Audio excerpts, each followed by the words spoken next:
شاید ان کی منت بھی کرنا پڑے، شاید انہیں مجبور بھی کرنا پڑے، شاید بیٹی کا پاپا ہو کر التجا بھی کرنا پڑے۔ دیکھ لو جلدی نہ تو یہ بچارے جو مرضی کر لو۔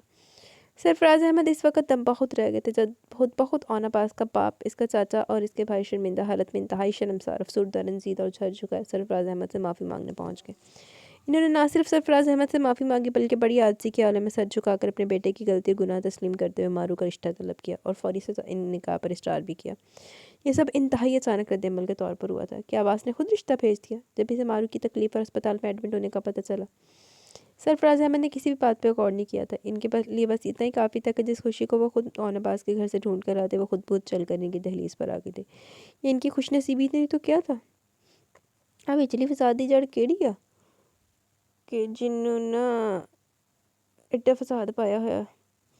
یوں آنر کے والد اور چچا کے اصرار پر فوری طور پر اسپتال میں نکاح کی کارروائی عمل میں لائی گئی۔ رخصتی گر کے منحوس مچھر میری آنکھ میں جانے کی کوشش کر رہا ہے۔